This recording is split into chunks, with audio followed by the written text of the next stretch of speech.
Bonjour, bonsoir à tous. Je suis la sœur Sainte Christine. Shalom, shalom à tous. À toutes les nations, à toute la création de Dieu, à tout le peuple de Dieu. Le Seigneur m'envoie aujourd'hui afin de vous transmettre un message au sujet des choses à venir. Alors avant que je ne vous remette ce message, permettez-moi, je vous prie, de prendre un moment afin de remettre ce message entre les mains de notre Créateur, l'Éternel des armées. Père éternel, Seigneur, mon âme bénit ton saint nom, Seigneur. Mon âme élève ta grandeur, ton amour, ta patience. Mon âme élève ta puissance, éternel Dieu Tout-Puissant. Merci de m'avoir permis de venir transmettre ce message aujourd'hui à toute ta création, à tout le monde entier, à tout ton peuple, Seigneur, à tous tes enfants. Merci, éternel Dieu Tout-Puissant. Seigneur, tu déclares dans ta parole que ta volonté, Seigneur, n'est pas qu'un seul de tes petits se perde, ô éternel Dieu Tout-Puissant. Et que, Papa, ce que tu veux, ce n'est pas que le méchant meure, mais qu'il se repente afin d'être sauvé. C'est pourquoi, Seigneur, je te prie, éternel Dieu, que ton Esprit Saint, Papa, vienne dominer tout mon être, Seigneur, physique, spirituel, prendre tout le contrôle, Seigneur, afin, éternel, de me permettre de transmettre ce message uniquement selon ta volonté, Père Tout-Puissant, Seigneur. Père éternel, je te prie de permettre à toute ta création de recevoir ce message tel que toi tu veux qu'il soit reçu, Seigneur. Qu'ils écoutent ta voix, Seigneur. Je remets maintenant ce message entre tes mains, Papa. Détruis, Père éternel, Dieu Tout-Puissant, tout complot mis en place par le monde des ténèbres pour empêcher à ta création de recevoir ce message tel qu'il doit le recevoir, Seigneur. Prends contrôle maintenant. À toi l'honneur, la gloire au siècle des siècles. J'ai prié. Amen. Le Seigneur m'envoie aujourd'hui afin de vous présenter la situation dans laquelle le monde se trouvera prochainement. Le Seigneur m'a présenté une scène à travers un songe. Dans cette scène, j'étais dans un endroit, il y avait d'autres personnes. Nous attendions comme un bus ou un car qui avait du retard. C'est comme si il n'y en avait plus beaucoup, il ne circulait pas. Et à un moment, il y en a un qui est arrivé, tout le monde s'est précipité en essayant d'entrer et de monter. Quand j'essayais de monter, j'ai vu comme si l'avant, c'est devenu comme un camion. Donc l'avant, c'est comme si ça se tordait, comme si ça allait s'encastrer ou s'enfoncer dans quelque chose. Et donc je suis descendue, j'ai dit, mais voilà, je me trouvais que ce n'était pas normal. Je dis, mais qu'est-ce qui se passe? Et quand je suis descendue, dans le son, c'est comme si tout le monde aussi est descendu. Et il y a le chauffeur aussi qui est descendu. Et donc, c'est comme si je lui disais, mais qu'est-ce qui se passe? Et là, le chauffeur m'expliquait que oui, il avait été au siège, voilà, il me disait au siège social de la compagnie pour laquelle il travaillait. Et avec le logo que j'avais vu, c'était une compagnie française très connue. Et il parlait que c'est comme si le siège était en Inde. Donc il s'est rendu là-bas, il était convoqué. Il s'est rendu là-bas, il les avait présenté la situation, c'est-à-dire que le véhicule avait besoin de réparation et qu'ils n'ont pas pris en considération ce qu'il leur avait présenté, qu'ils avaient en quelque sorte négligé et qu'à l'inverse, ce qu'ils ont fait, ils lui ont plutôt parlé d'un autre projet qu'ils étaient en train de programmer, c'est-à-dire bâtir un immeuble, et ils lui ont quand même demandé de continuer à travailler, c'est-à-dire à conduire les gens dans ce véhicule-là, malgré le danger que ça pouvait représenter, les problèmes que ça pouvait causer. Leur priorité n'est pas d'investir dans ces réparations-là, mais il y a plutôt un autre projet qui est en cours. Et donc, la personne semblait comme impuissant face à la situation, mais en même temps aussi contraint de continuer à travailler comme s'il n'avait pas le choix. Il se retrouverait sans travail et ne pourrait pas subvenir à ses besoins. Et ensuite, il me présentait des documents que par exemple, j'ai fait ce rapport, j'ai présenté ceci. Et voilà ce qu'ils m'ont répondu. Par la suite, voici le message que j'ai reçu de vous transmettre, à nous tous, à tout le monde entier, des choses qui vont arriver dans le monde très bientôt. Et pour cela, j'ai reçu de nous rappeler ce premier message qui parlait de grands changements à venir dans le monde. Par rapport à ce message-là, le Seigneur m'envoie aujourd'hui pour dire que ce qui avait été annoncé avant sera encore pire que ce qui va arriver bientôt dans le monde entier. Et notamment la difficulté qui toucherait toutes les classes de la société, que ce soit les pauvres, moyennes ou riches ou très riches. Et aussi la difficulté à laquelle feront face beaucoup d'immigrés, plus particulièrement des Africains. Donc tout cela sera encore pire très prochainement. Le mal, en quelque sorte, ne fera qu'augmenter sur la terre, dans le monde entier.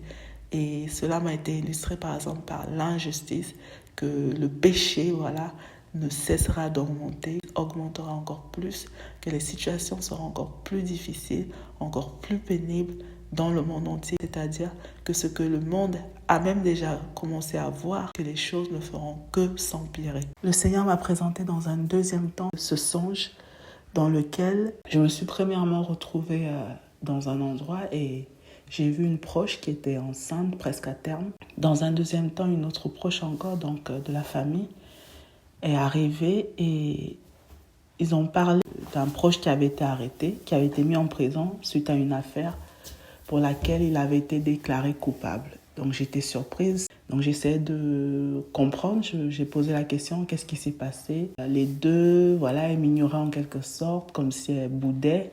J'ai encore demandé, elles ne voulaient pas me répondre, donc j'ai laissé tomber. Mais par la suite, j'ai compris. C'est comme si je suis tombée sur les infos, mais en forme de presse papier, où j'ai reçu en esprit, voilà, l'explication qui me disait que la personne avait été poussée dans une colère, voilà. Il ne s'est pas maîtrisé, il a fait un geste ou quelque chose qui a été fatal à une personne, voilà, c'est comme ça que je l'ai reçu, qui a fait du mal ou du tort à une personne. Et donc, la justice, malgré le fait qu'il n'a pas fait exprès, l'avait déclaré comme coupable. Et ça m'a fait beaucoup de peine parce que cette personne qui était mentionnée dans ce rêve, c'est un jeune et c'est une personne que je connais de base qui ne s'initie pas dans des problèmes ou des choses comme ça. Donc, ça m'a fait de la peine pour la personne. Par la suite, c'est comme si je suis sortie de cette maison. J'ai commencé à marcher un peu en route, j'ai évangélisé en quelque sorte. J'ai d'abord croisé un groupe de musulmans, j'ai continué, après j'ai croisé un groupe comme de personnes des îles. Et je suis arrivée ensuite dans une salle où il y avait des jeunes, donc j'essayais de leur transmettre notamment cette chaîne pour qu'elles aillent écouter les messages. Et au moment où je voulais partager, il s'est passé quelque chose parce qu'elles voulaient prendre leur téléphone pour faire une photo ou pour taper, pour rechercher. Quand elles ont pu accéder à l'appareil photo, je voulais aller sur la chaîne de YouTube, je ne le trouvais plus. Et j'ai remarqué que l'écran de mon téléphone avait également changé. J'ai dit, oh, qu'est-ce qui se passe? J'étais un peu confuse devant eux, je ne comprenais pas. J'ai dit, oh, je ne retrouve pas, elles non plus. Donc j'étais un peu confuse. Ensuite, on s'est séparés et je me suis retrouvée avec 2 téléphones dans les mains. Je me suis dit, peut-être qu'on s'est trompé, on a échangé de téléphone avec l'une d'entre elles. Je vais essayer de les retrouver parce qu'il y avait comme un événement, il y avait du monde, voilà, un peu partout. Je me suis dit, bon, je finirai par tomber sur elle ou la personne appellera et j'indiquerai où je me trouve à ce moment-là. Et en avançant, je suis tombée maintenant sur un groupe de jeunes femmes camerounaises. Je me suis vue en tenue de sainteté dans le rêve et je voulais les parler du dépouillement, de la vie de sainteté. Et il y a une qui m'a répondu comme pour dire qu'elles connaissent Dieu, voilà, en quelque sorte. Et qu'en quelque sorte, elles-mêmes, elles servent Dieu. Voilà. Elles connaissent en quelque sorte, voilà, le chemin du Seigneur, elles sont elles-mêmes servantes du Seigneur. J'étais comme peinée, voilà, de me dire c'est dommage qu'elles ne veulent pas prendre le message parce qu'elles n'étaient pas du tout dépouillées. J'étais un peu peinée pour elles. Et il y a une d'entre elles qui a commencé à parler en anglais comme si ce que j'avais reçu, c'est qu'elle préparait un message qu'elle allait diffuser. Et c'est là où j'ai compris ce qu'elle disait, c'est-à-dire qu'elle servait Dieu. Donc j'ai compris que, en quelque sorte, elles évangélisaient aussi sur des réseaux sociaux ou des plateformes dont elles faisaient des messages. Mais ce qui me faisait de la peine, c'est qu'elles n'étaient pas dépouillées. Du coup, je me suis dit, oh Seigneur, est-ce qu'elles savent qu'il y a un point important que peut-être elles n'ont pas reçu et qu'elles ne veulent peut-être pas entendre à travers moi? Et donc, j'étais là, j'observais, je me suis dit, bon, je vais patienter. Je vais réessayer encore quand elle aura fini. Elle parlait, elle a préparé un petit speech en anglais où elle disait, je vais placer telle phrase là comme ça va bien donner là. Voilà, c'était très très calculé, très cadré. Mais sauf que ce n'était pas, voilà, du Seigneur, comment je le recevais. Et ça me faisait de la peine. C'était un peu comme de la publicité, voilà. Donc j'attendais, elle faisait. Et après un moment, j'ai reçu de partir. Je les ai dit au revoir, je les ai quittés. Et en avançant encore, j'ai croisé une femme comme hindoue, avec beaucoup d'enfants, des poussettes, etc. Il y a un bébé même qui me regardait. Je l'ai aidé un peu à avancer avec ses poussettes. Voilà, c'était un peu sur le chemin. C'est comme si dans le son, j'essayais de retrouver aussi ces personnes qui avaient mon téléphone. Parce que jusque-là, je me disais que ce n'était pas mon téléphone. J'avais 2 téléphones dans mes mains et je me disais qu'il y en a un en trop sûr et l'autre, je n'étais pas sûre que c'était le mien parce que les écrans, comme j'ai dit, il y avait le même fond d'écran, tout pareil, mais il n'y avait plus la disposition en fait qu'il y avait sur mon téléphone. Donc, j'avançais. Et je suis arrivée à un endroit. C'était étrange. D'abord, je suis arrivée comme un endroit, comme des toilettes publiques, mais en même temps une maison, mais en même temps un squat. Voilà, c'était spécial. Et les toilettes avaient comme débordé. Et la personne se plaignait en disant est-ce que c'est toi qui as mis, je sais pas, qui a jeté je ne sais pas quoi dans les toilettes. Je dis, voilà, je n'ai pas de souvenir de ça. Et il y avait le rouleau à côté. Je lui ai dit, ah, peut-être c'est de ça que tu parles, c'est juste à côté. Donc les toilettes avaient débordé. Et j'ai vu une jeune femme comme une Française. Il y avait une salle de bain en même temps et des toilettes dedans, mais c'était débordé, c'était vraiment sale. Et elle disait qu'elle veut se doucher et c'était ouvert en même temps. Du coup, j'étais un peu étonnée en me disant comment elle va se doucher là, alors que c'est ouvert. C'était un espace clos, mais c'est comme si le mur était tombé. Donc il y avait une porte, mais il n'y avait pas de mur. Je ne sais pas comment vous expliquer. Donc c'était fermé mais ouvert en même temps. Et donc, je ne sais pas ce que je faisais dans ces toilettes-là. J'étais là, après, elle me disait, je l'ai regardée comme, comment tu vas te doucher là alors que tout le monde va te voir. Elle a commencé à se déshabiller. J'ai dit, ok, donc je suis partie. Ensuite, en avançant, je suis arrivée à un endroit à l'extérieur, il faisait sombre. Alors j'ai vu à ce moment-là comme une longue rue, je ne sais pas comment décrire ça. À côté, à gauche, à droite, il y avait des commerces. Au milieu, il y avait cette rue-là. Donc c'était une longue rue. Et en terre, en quelque sorte, avec beaucoup de personnes qui passaient. À gauche, à droite, il y avait comme des commerces, des personnes qui vendaient, un peu comme au marché.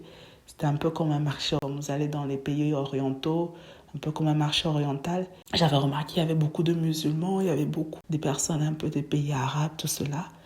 Et donc c'est comme si j'ai aperçu ces 2 femmes-là que je cherchais. Après, je les ai dit, il y a quelque chose d'étrange. On dirait que YouTube ne fonctionne plus. Voilà, j'ai dit quelque chose comme ça. Et elle m'a regardée, elle m'a répondu comme je ne sais pas. Je l'ai trouvée différente. C'est comme si elle était là, mais elle n'était plus là. Je ne sais pas comment vous expliquer. Donc, elle n'a même pas demandé le téléphone ou voilà. Du coup, j'ai encore regardé le téléphone. J'ai vu les 2 écrans. Je regardais le monde. Il faisait sombre. Il faisait vraiment sombre. Tout le monde était bizarre. Les personnes étaient étranges. Je ne sais pas comment dire. Étranges comme si elles attendaient quelque chose, un message. Je ne sais pas, comme si contrôlées, comme si elles étaient contrôlées, comme si elles n'étaient plus, voilà. Après un moment, c'est comme s'il y a eu une averse de la pluie. Et j'ai vu venir comme un déluge. Je ne sais pas comment vous le décrire, mais comme un déluge, comme une eau. Et je recevais que tout ça va être inondé. Et j'ai vu venir ça. Au début, je voulais aller comme dans une pièce. Je me suis dit, mais je vais aller dans une pièce. Je vais me retrouver bloquée. Donc, je suis revenue vers la place et vers cette ruelle-là. Je voyais comment l'eau arrivait. Il y avait un chaos. Les gens fuyaient, ils partaient partout, ils couraient, tout ça dans tous les sens. Et après, j'ai commencé à dire, mais Seigneur, qu'est-ce qui se passe, Seigneur? Et après, le sang s'est arrêté. C'est comme si j'étais enlevée de cet endroit et le sang s'est arrêté, voilà. Avant ça, j'ai oublié. Je me suis aussi retrouvée en partant comme dans un bus où je continuais à évangéliser et il y avait un groupe de personnes comme des touristes. Et je parlais à une personne, je crois, en anglais, dans mes souvenirs. J'ai vu un groupe comme une famille, ils avaient, vous savez, les petits drapeaux souvent que les gens utilisent pendant des événements faits pour présenter les pays, voilà. Ils avaient notamment le drapeau comme du Japon. Ils avaient des drapeaux de différents pays dans les mains. Je recevais que c'était dans le cadre d'un événement international. Et donc, je me dirigeais, j'évangélisais et je remarquais encore que je n'avais toujours pas accès au compte. Je voulais montrer que les gens écoutaient certains messages, notamment les révélations du Père des Nations. Je n'avais toujours pas accès. J'avais toujours ces 2 téléphones. Je me suis dit, bon, je tomberais bien sur cette jeune femme pour lui remettre son téléphone ou pour voir si on ne s'est pas trompé de téléphone. Parce qu'elle était avec des amis également. Et en avançant, quand j'évangélisais dans le bus, il y a une petite fille ou un petit enfant qui a dit quelque chose comme « Tu es bilingue, comme tu es bilingue ». Je l'ai regardé, j'ai souri et je lui ai dit comme « On va dire ça ». Et il me regardait. J'ai commencé à parler, un peu à présenter, voilà, essayer d'évangéliser donc la famille, etc. Et après, c'est là où je me suis retrouvée maintenant dans cette scène où il y avait comme ce marché, cette place avec beaucoup de personnes qui ressemblaient un peu comme un marché oriental. Par la suite, ces endroits où je m'étais retrouvée, en fait, j'ai reçu que ça représentait en quelque sorte le monde, différents endroits, différentes scènes, différents événements qui vont se passer au moment où il va se produire quelque chose de terrible. Voilà comment je le recevais. Donc un quotidien ou quelque chose qui sera vécu par chacun dans un coin du monde entier. Donc ça m'a été illustré par les drapeaux. Un peu en quelque sorte, chacun vivra un peu son quotidien de jour, mais sans savoir qu'il y a quelque chose de terrible qui allait arriver. Donc voilà, après le son s'est arrêté.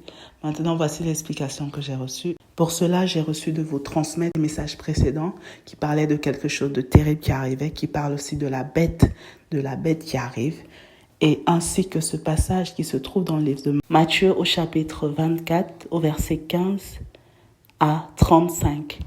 J'ai reçu de vous transmettre ce passage. Je vous encourage et vous invite à le lire de votre côté. Vous pouvez, vous qui n'avez pas des Bibles, chercher sur Internet également si vous le souhaitez. Aussi, je vous invite à aller écouter ce message que j'avais reçu également de vous partager, dans lequel j'avais également présenté ce passage-là, qui se trouve dans le livre Matthieu 24, le message qui parlait du signal, ce qui marquera le signal de l'avènement du Seigneur. Je vous invite également à aller écouter ce message pour mieux comprendre. Et enfin, le dernier message que je vous ai transmis, donc la première partie, celle-ci est le complément. J'ai reçu de vous dire que comme il a été annoncé, la bête arrive, que son temps se manifestera bientôt, que ce temps de la bête arrive vraiment, de ne pas négliger, de ne pas le prendre à la rigolade, que le temps de la bête est vraiment là à la porte. Et dans un deuxième point, cela se manifestera notamment de cette manière. Bientôt, le monde entier cherchera la vérité au sujet du Seigneur. Écoutez-moi bien, nation du monde entier, je vous en prie. Le monde entier voudra comprendre, voudra même retomber peut-être sur ce message que je vous donne aujourd'hui, mais il n'y aura pas accès. Il n'y aura pas accès. Ils vont fermer, ils vont tout bloquer. Vous n'aurez plus accès. Tous les messages qui parleront du Seigneur, que si Jésus-Christ est Dieu, ils vont tout fermer, ils vont tout bloquer. À vous tous qui ne croyez pas que Jésus-Christ est Dieu, prenez ceci comme un premier signal pour comprendre déjà pourquoi ça va être fermé. Si quelque chose est fermé, ça veut dire que quelque chose est sérieux. Je vous en prie, musulmans, chrétiens, catholiques, témoins de Jéhovah, tous ceux que vous êtes, bouddhistes, juifs, athées, Dieu existe, l'enfer est réel, le paradis est réel, le jugement dernier viendra aussi, le jour du Seigneur viendra, le jugement dernier viendra. Je vous en prie, cherchez le Seigneur, cherchez Dieu maintenant. Des choses terribles arrivent, des choses terribles arrivent. Ce message que je vous transmets aujourd'hui, peut-être un jour, vous voudrez chercher, peut-être même cette chaîne, vous voudrez la trouver pour écouter tout ce que le Seigneur m'a envoyé vous transmettre, ou d'autres chaînes que le Seigneur utilise aujourd'hui pour vous appeler à vous repentir, à venir vers lui, à sauver vos âmes. Mais vous n'aurez plus accès. Même pour lire la parole, vous n'aurez plus accès parce que ce sera fermé, bloqué. La vérité, non seulement elle est déjà cachée aujourd'hui, opprimée, ce sera encore pire. Bientôt, ce sera encore pire. Même sur Internet, ce sera encore pire. Et cela m'a été illustré par le fait que les écrans de mon téléphone déjà, que je croyais que ce n'était pas le mien, c'était bien le mien, mais sauf que tout avait été changé dans tout le monde entier de manière automatique. Ça veut dire que ça avait été coupé partout dans le monde entier. Toutes ces plateformes que vous voyez aujourd'hui, qui sont dites libres d'accès, où tout le monde peut s'exprimer, ce ne sera plus ça bientôt. Bientôt, ce ne sera plus ça. Tout sera fermé, bloqué. C'est déjà contrôlé, mais pour l'instant, par la grâce de Dieu, on peut encore transmettre des informations. Mais bientôt, ce sera le temps de la bête. Bientôt, ce sera le temps de la bête. Et tout cela sera fermé. Je vous en prie, ce n'est pas une blague, une folie, c'est la vérité. Pensez à vos âmes, je vous en prie. Et aussi pour rappeler à ceux qui s'amusent avec le jour du Seigneur, le retour du Seigneur, ce jour viendra bien. Il n'y a que Jésus-Christ qui est Dieu. Jésus-Christ qui est le seul chemin. L'enfer est réel. L'enlèvement aura lieu. La grande tribulation aussi viendra après l'enlèvement. Le jugement viendra. Je vous en prie, allez écouter ces messages que le Seigneur m'avait déjà remis de vous transmettre. Je vous en prie, prenez ce message au sérieux. Prenez ce message au sérieux. Ce n'est pas le moment de blaguer. Voici un aperçu des choses qui vont arriver dans le monde. Voici les éléments pour vous montrer que le Seigneur revient bientôt. Voici ce que le Seigneur m'a remis pour vous rappeler qu'il est vraiment urgent de le chercher. Voici des exemples que le Seigneur m'a remis pour vous dire qu'il vient bientôt et que vous n'aurez pas d'autre chance. Comme il avait dit la première fois, dans le premier message qu'il m'a envoyé vous transmettre. Mais il veut que vous ayez une chance, voilà pourquoi. Il est lent à la colère, il est patient, mais il est aussi un feu dévorant. Voilà, je vous laisse maintenant sur ce message. Partagez s'il vous plaît. Partagez. Voici le message que j'avais à vous transmettre aujourd'hui. Les choses ne vont faire que s'empirer et quelque chose de terrible arrive. Alors choisissez votre camp maintenant. Il n'y a que Dieu qui peut nous aider à surmonter tout cela. Voilà pourquoi il m'envoie vers vous. Mais pour qu'il nous aide, nous devons obéir à sa voix, retourner vers lui, nous humilier à ses pieds, nous repentir, lui donner nos vies et commencer à vivre selon sa volonté et non plus selon le monde. Voilà. Je vous laisse maintenant sur ce message en vous invitant à aller écouter ces différents témoignages, ces différentes révélations que je vous mettrai en lien dans la vidéo, mais aussi en description et en commentaire. Que le Seigneur vous guide et vous fortifie tous et toutes. Dans le nom puissant de Jésus-Christ de Nazareth, j'ai prié. Amen. Shalom, shalom.